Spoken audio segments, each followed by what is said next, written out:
Організатори фестивалу відзначили вже перший вечір на Великого Štarace 2000 на Ščivitelje. Другу фестивалську ноць стігло єдно з найвекших менох у історії рок-н-ролу Nick Cave і його The Bad Seeds, котрі наступили на главній біні od 22 години.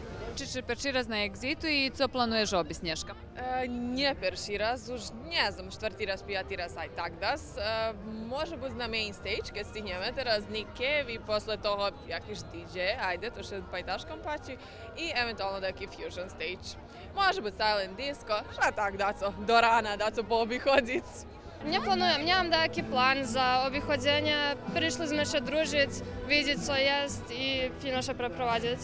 Друга ноc na Exit festivalu i popri toho, že bilo veljo vecej ľudzoh jak peršej noci, prešla mirno i nje bilo vekši problemi. Nješka večera od popularnih vivodzačov nastupja Disciples, Boris Brejša, Offenbach, Blondiš i velji drugi. Na hlavnej bini od 23 hodzi nastupi poznati hitmaker Calvin Harris. Karty za nješkajši večer mož kupic u Gigtixovih predavalnjoh na sajtu festivala, jak i na samih festivalskih kapuroh po 4490 dinari i 2990 dinari za njedzeljovi večer.